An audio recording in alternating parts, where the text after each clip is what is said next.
Well, hi there and good afternoon. Thanks for joining us again for today's Daily Update. I'm Dougal Saunders, joined today by the Chief Executive of the Western New South Wales Local Health District, Scott McLaughlin.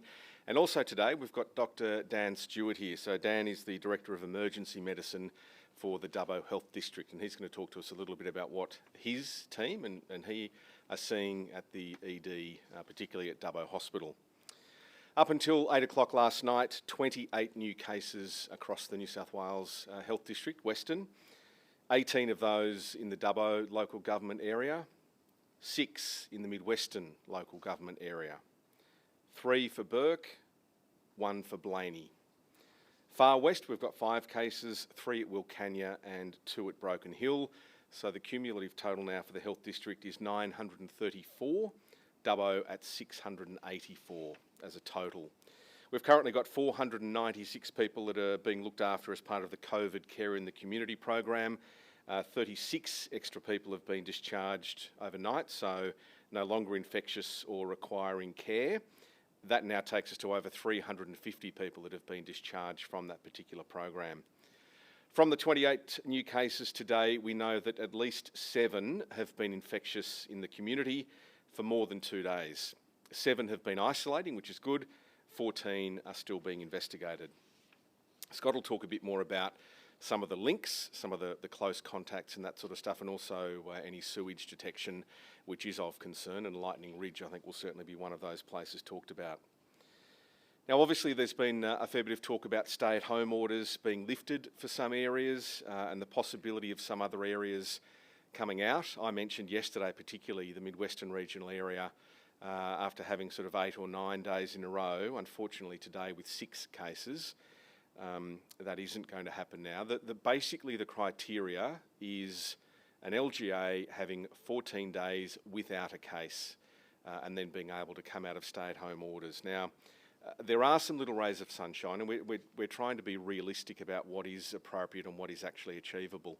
The good news is that if you are double vaccinated from Monday, and this was raised a couple of weeks ago, double vaccinated from Monday, you are allowed to take part in a small outdoor gathering with other people who are also double vaccinated. So 5 people can gather together. That doesn't include children under 12, but it does include children over 12.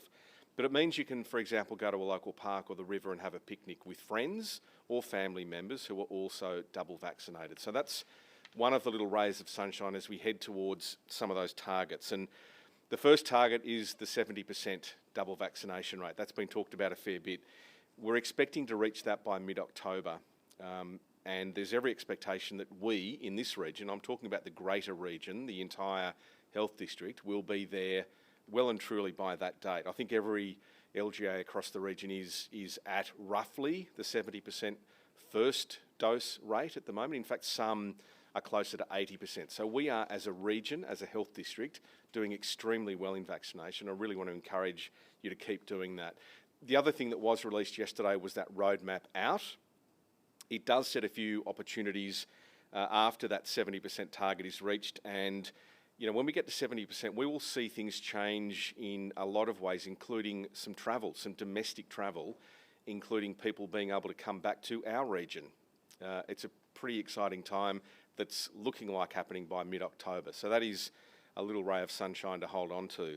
Some school news today. You may have heard the HSC written exam timetable has been released as of today.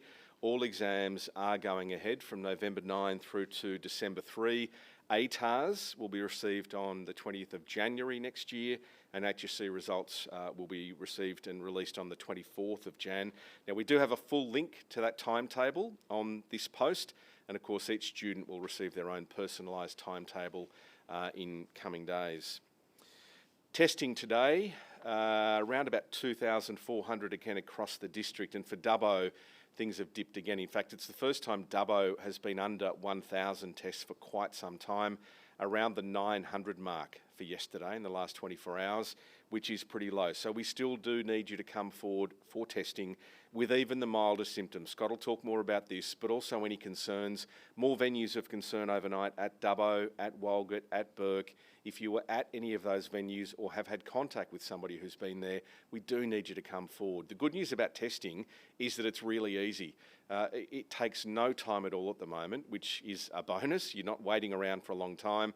And of course, results are coming back really quickly as well. So keep a regular watch on the New South Wales Health website. We regularly update on this Facebook page as well. Testing clinics, of course, open right across the region. Mudgee AREC, just a reminder, that's moved to the hospital at Mudgee now. Bookings are needed there, but everywhere else pretty much the same. Drive-through testing at Wildgood at the swimming pool. It's once again on today through till 4 o'clock.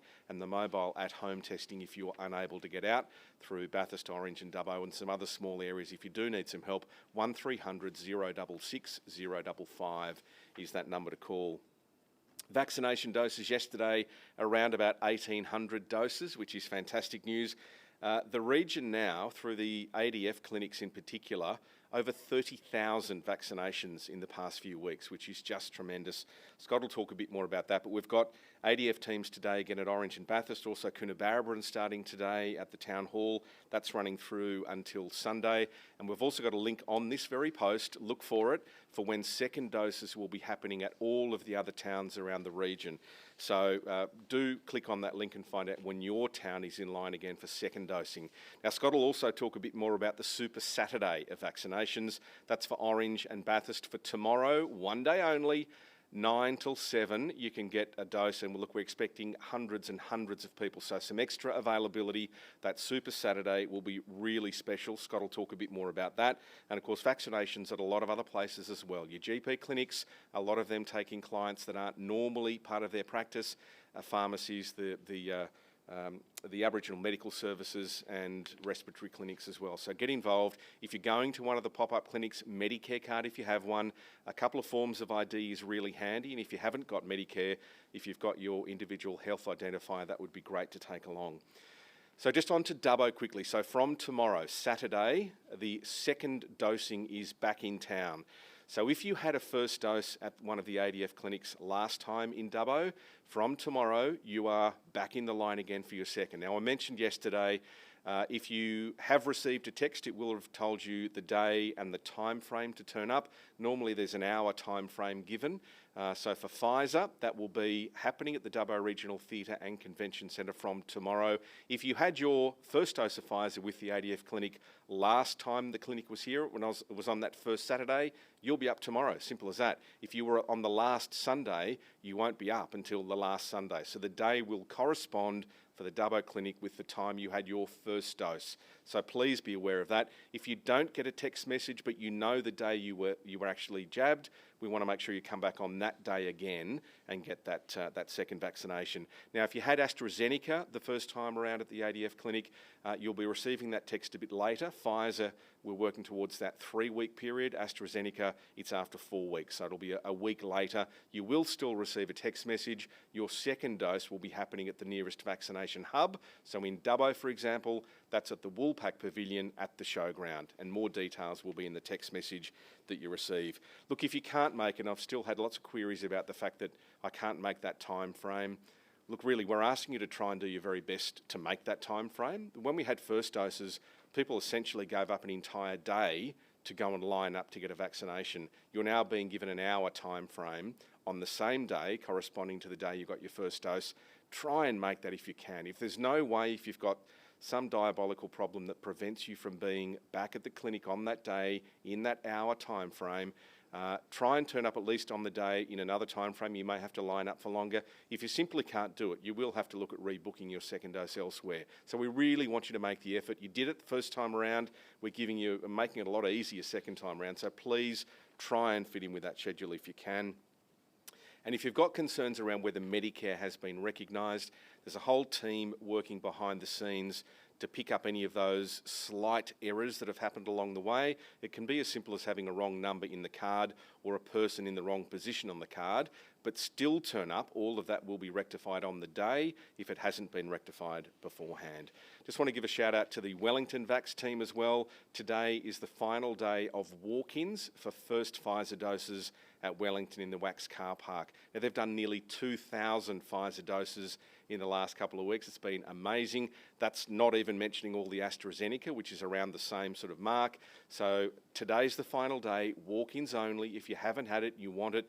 Wellington for 2820 residents only. Today's the day, and then from next week, that clinic's starting second doses as well. And all of those second doses have been booked when the first dose was received. So fantastic stuff for Wellington. Well done to the team there.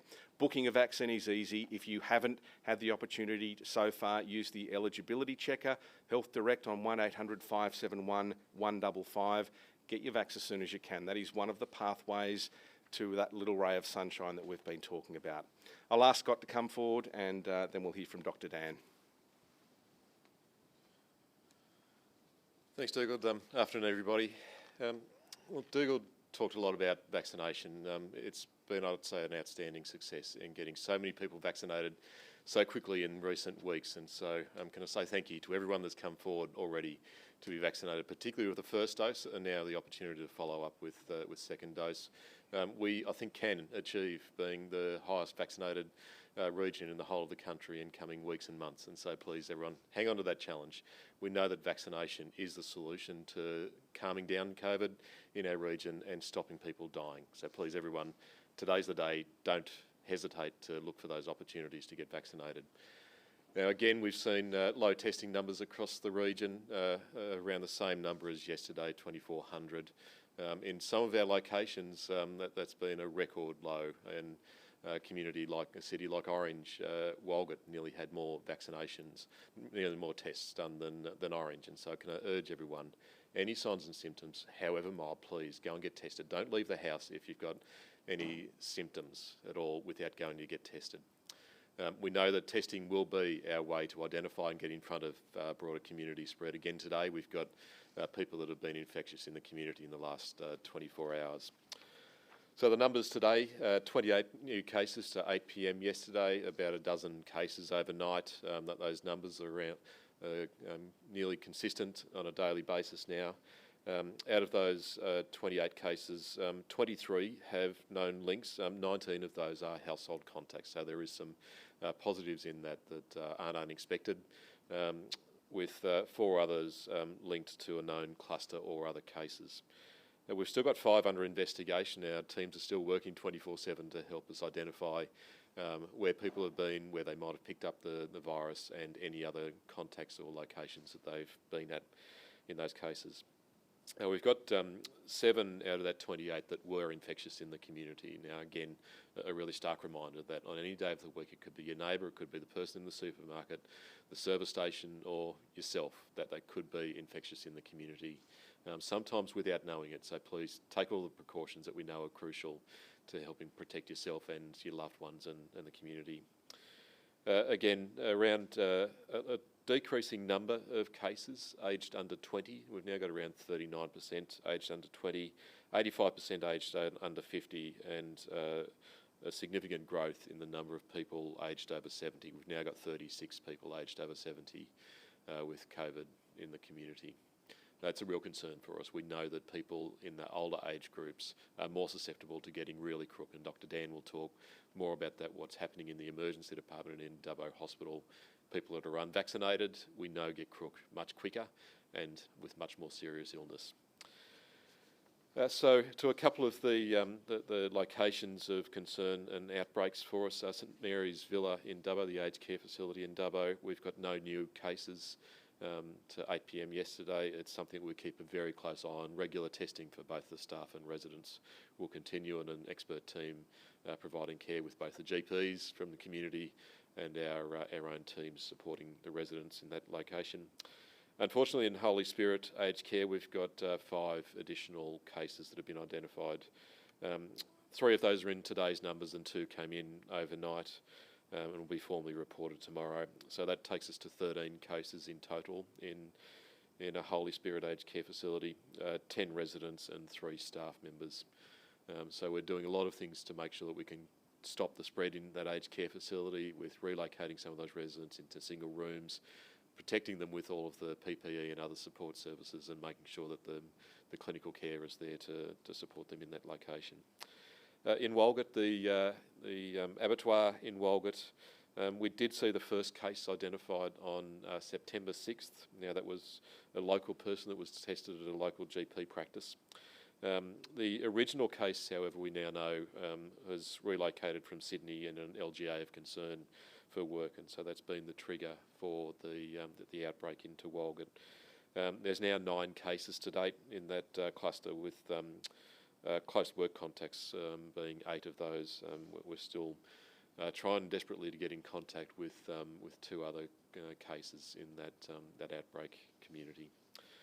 Again, a lot of new venues of concern being identified, some of those in Walgett, so I can ask the community of Walgett to look at that information on a regular basis to know where those cases have been active in the community. If you've been in any of those locations, please come and get tested as quickly as possible and isolate until you've got those test results. We've got some fast turnaround testing devices and machines in Walgett at both the Aboriginal Medical Service and the local hospital. That means a very quick turnaround for those tests. So don't hesitate. If you've got any signs and symptoms, however mild, or any concerns you might have been in one of those locations of concern or in contact with someone with symptoms, then please come and get tested. Yesterday we saw over 200 people come to get tested, so thank you to everyone that has stepped up. Other venues of concern in both Burke and Dubbo for both communities, please look at that information on a regular basis and take that advice. As Dougal mentioned, we've seen a new sewerage detection with COVID fragments come through in Lightning Ridge in the last 24 hours. That was a test taken a couple of days ago, and so can I urge everyone in Lightning Ridge, any signs and symptoms or any concerns, please come forward and get tested.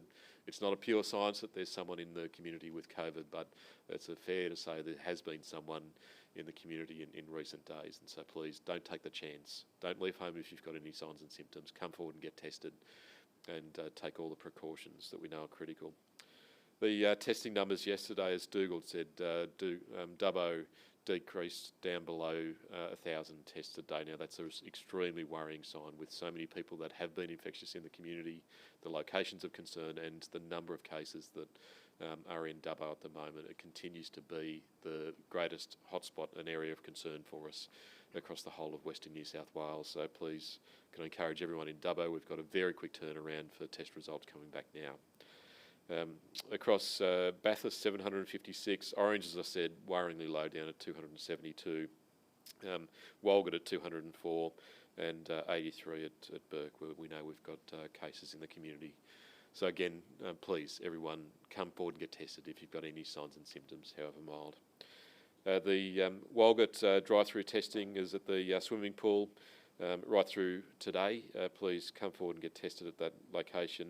That'll move to the multi-purpose service over the weekend, so everyone again ring forward to the multi-purpose service and book in a time to come forward and get tested. Lightning Ridge, the drive-through testing will be available at the Bowling Club car park between 10 a.m. and 4 p.m. both tomorrow and Sunday. And so please, everyone from Lightning Ridge, as I said, come and get tested. And Golgong, with a case being identified in the community surrounding Golgong, has opportunity to get tested at the over the weekend through some drive-through testing that will be available. We'll provide further details on that. The mobile at-home testing continues to be available in Dubbo, Orange and Bathurst. Please call ahead to the 1300 066 055 number to reach out if you can't leave your home for a range of reasons. If you haven't got a vehicle, if you struggle to get out to some of the drive-through or walk-in testing locations, then please reach out for that in-home support. It is readily available.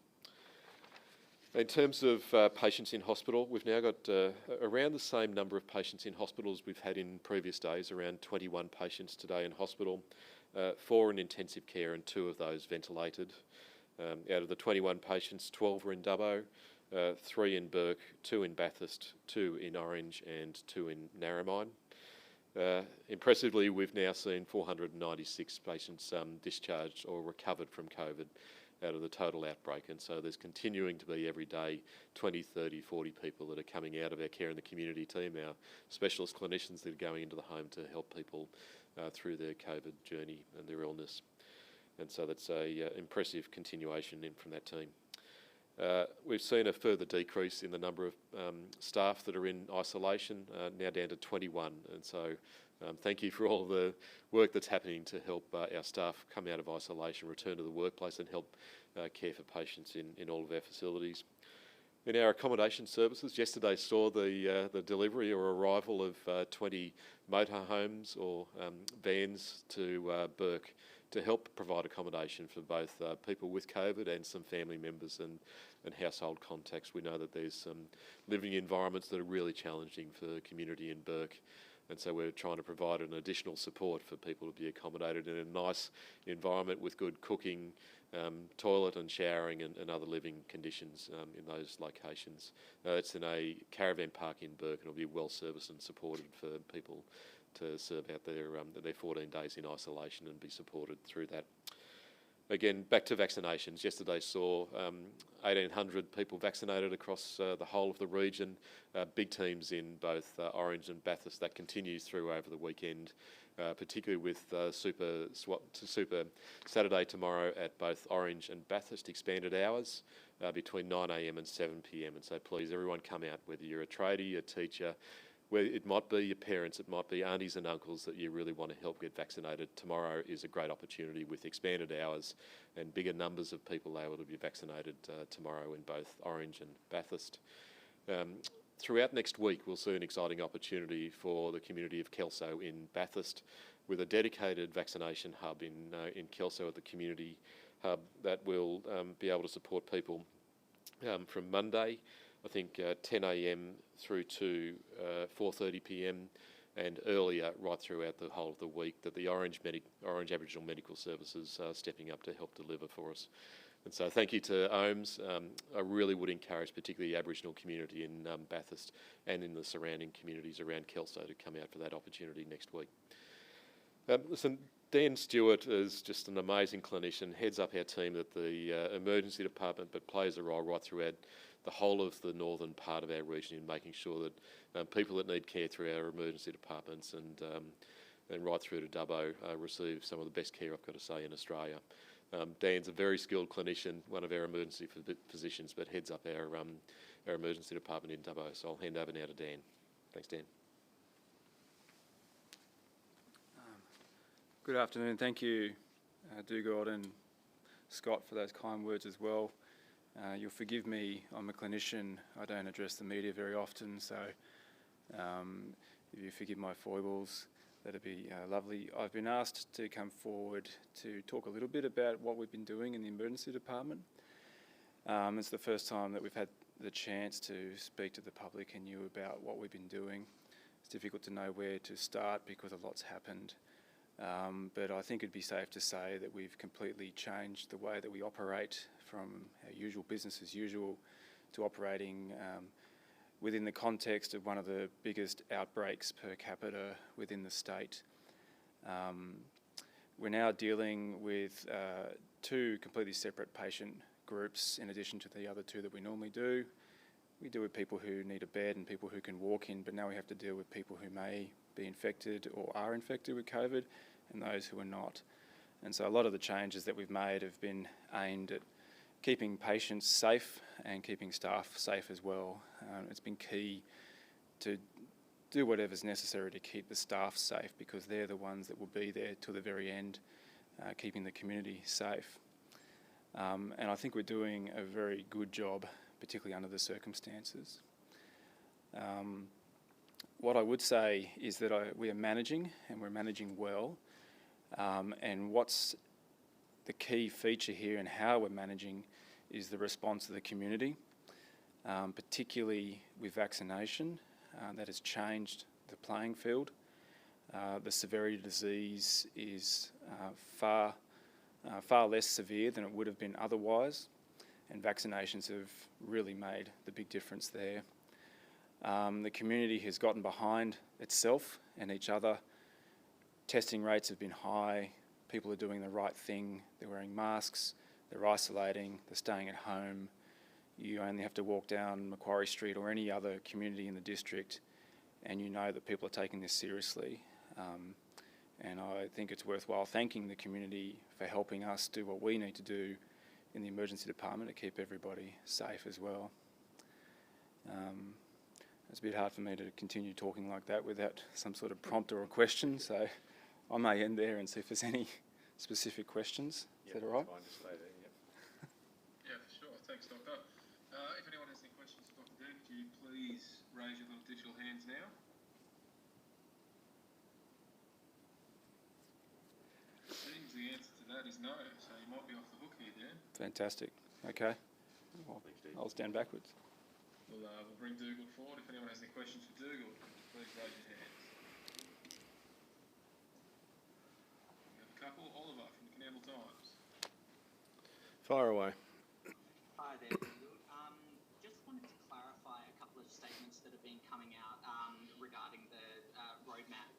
According to the Deputy Premier yesterday, community sport will not be allowed to go ahead until the 80% double vaccination target later in the year, even for the areas that are coming out of lockdown from this weekend, and that's causing quite a lot of confusion. So I was just wondering if you could actually just clarify what the rules are around community sport and the reasons behind them. Look, I think the Deputy Premier has been fairly clear, and I understand there are lots of little confusions that happen when we're all looking for a way to do what we want to do. Community sport is really hard to have some clear advice or mandates around, as opposed to professional sport where people can actually be in a bubble.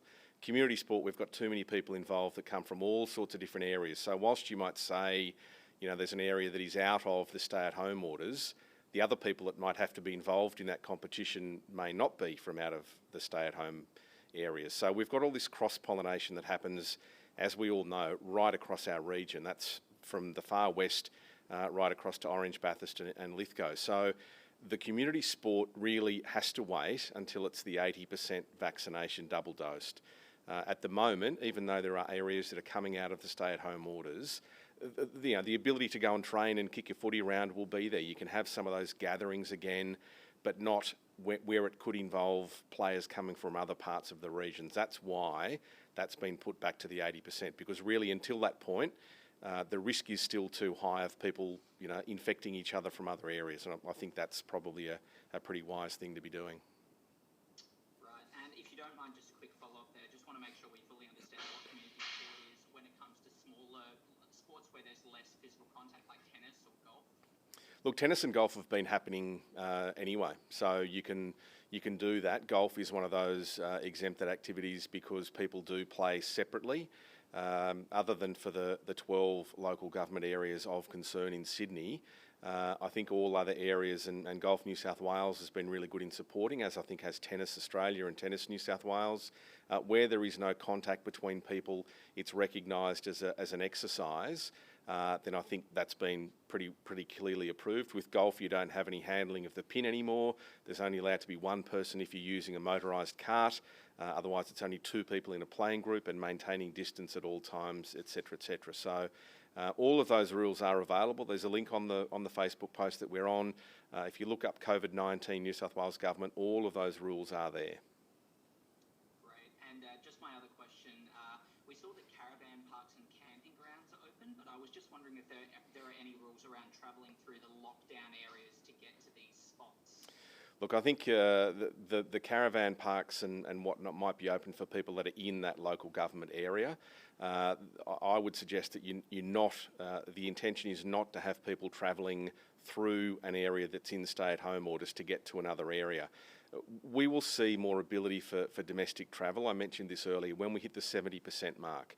So all of the stay-at-home or coming out of stay-at-home orders doesn't mean everything is suddenly open. There are some more flexibilities now, and you can get a haircut and you can do a few other bits and pieces, but the travel type scenario is really starting when the entire state is at 70% vaccinated, a double dose. So that's when we will be encouraging people from anywhere across the state to visit our regional areas again, but until that point, we're not doing that. Thanks so much, Dougal. Thank you. Thanks, Oliver. Riley from Central Western Daily. Hey, I was just hoping you could speak more about the HSC decision, just how that came about, why it is so important that this went ahead, and about the safety precautions the students will use during those exams. Yep, sure. Look, HSC is obviously a really important time in a young person's life. I still remember clearly my HSC and probably not quite studying enough.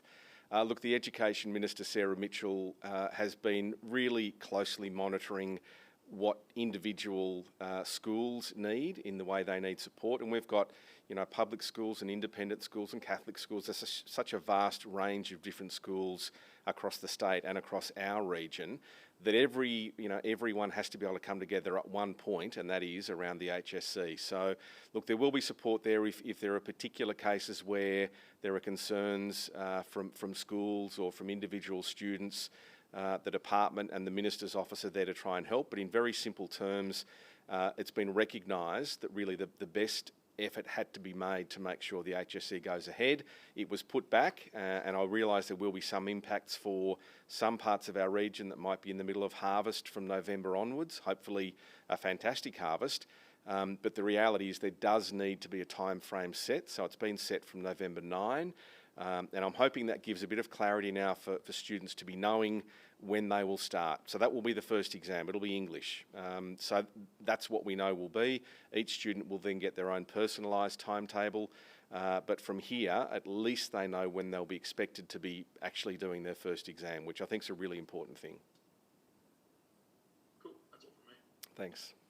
Thanks, Riley. Ollie from Win News. Hi, Dougal. Thanks so much. I just have another kind of question, just clarifying something to do with the rollout. Apologies if this is maybe perhaps a better question for Scott, in which case it can be left until later. But I was just kind of wondering, in terms of this 14-day requirement, places like parks have gone a fair time without a case and could potentially, within the next week or so, if they have no more community infections, be looking at coming out of lockdown early. But I just want to clarify, is the 14 days, do communities have to kind of make it into that Wednesday deadline when communities are being reassessed to be able to get into, they can be lifted out of lockdown, if that makes sense? Yeah, no, I understand what you're saying. Look, it's a difficult thing. I mean, some people will say, well, if I come out and I haven't had, the 14 days comes up tomorrow, why do I have to wait till the Wednesday for a Cabinet decision? That will, at this point in time, continue to be the case because Cabinet meets and then takes on board all of the health advice, and there are representatives like the Deputy Premier who are there to provide, on the ground advice from other people that maybe can help, make the decision. So it is difficult, I know. So it may end up being, 19 days or 17 days without a case. But that will all be looked at in, I guess, the overall scheme of things. It is about making sure that communities are well clear of possible cases. Now, I talked yesterday about Mid-Western Regional Council. Unfortunately, there are 6 cases today in that local government area. So, unfortunately, we've seen that for Orange and Bathurst and Parkes and Forbes, where there's a bit of bouncing around. So I think for health officials, they just want a bit of clarity around a 2-week non-infectious period where there are no cases. And yes, it will end up being probably not always exactly 14 days, but it's a good starting point, and it just means that all of the eyes that need to look at this will be in the same room or on the same Zoom call looking at that when it comes time to make the decision going forward. I really appreciate that clarification. Thank you. Thanks. Thanks, Ollie. That appears to be it for you, Dougal. Beautiful. Thank you for that. Thanks. We'll bring Scott forward. Roll through everyone one by one. Ollie, you may as well go first here. Oh, how good. Thank you. Hey, Scott, how are you going? Hey, Ollie. From a health perspective, what is the likelihood of those bigger regional centres, for example, Orange, Bathurst, Dubbo, of those regional centres kind of coming out of lockdown before we reach that 70% double dose mark, with the 14 days of no community transmission? Or do we really just need to be focusing on that vaccination target?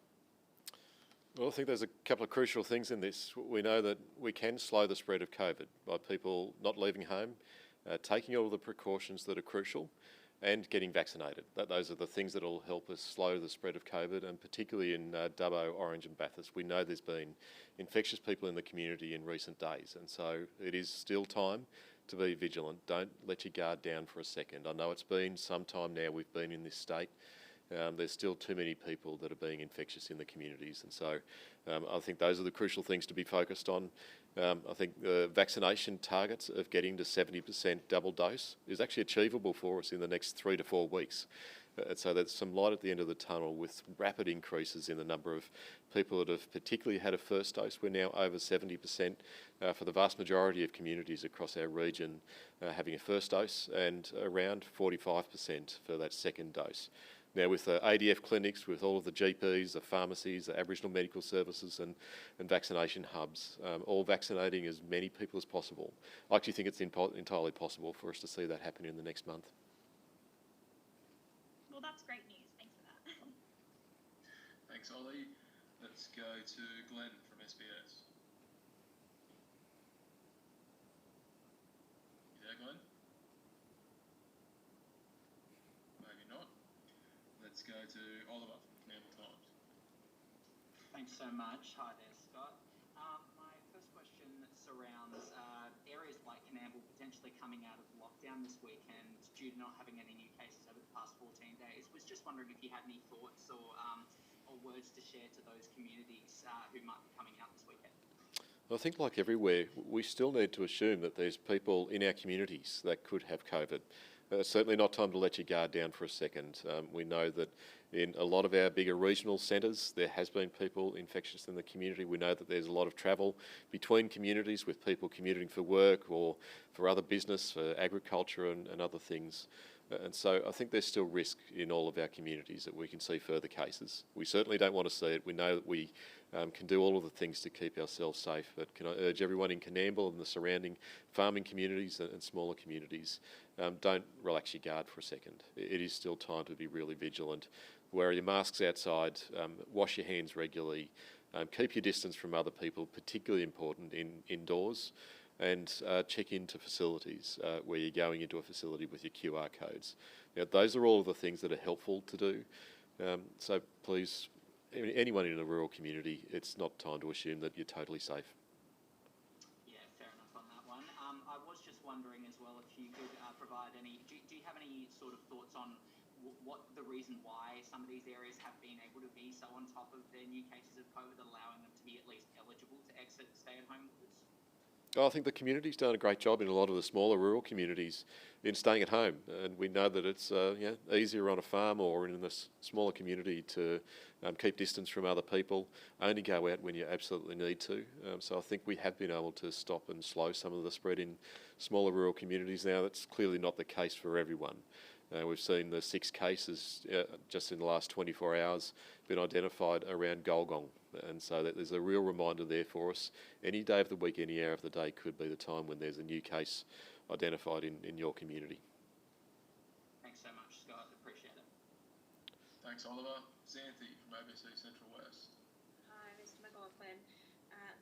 I'm just wondering, will opening up some parts of the region that are surrounded by areas of concern, say the Warren area, will this potentially put more pressure on our hospitals if there are outbreaks? And if so, what's being done to prepare for that scenario? Sure. I think you heard from Dr. Dan that there's been a lot of changes and improvements made to our hospitals to both help us deal with the COVID patients and people that are suspected to have COVID that come into our facilities. And that's been, I've got to say, some fantastic steps from all of our teams and clinicians to help prepare our hospitals for that eventuality. I think the reality we know we're going to deal with is for years in the future, COVID being part of our society and circulating around our community from time to time, and so it's something that will set us up for the future. We've definitely created a lot of capacity in our hospitals through slowing down some services and creating staff more available to care for both COVID patients and other people that are getting crook. And so, there's a lot of things that have happened in around our hospitals. Some of those are absolutely crucial for us caring for COVID patients, but making sure we can still care for everyone else across the community. Thank you. And my other question is, Indigenous communities have expressed a fair bit of concern about opening up right now while vaccination rates are still low in those communities.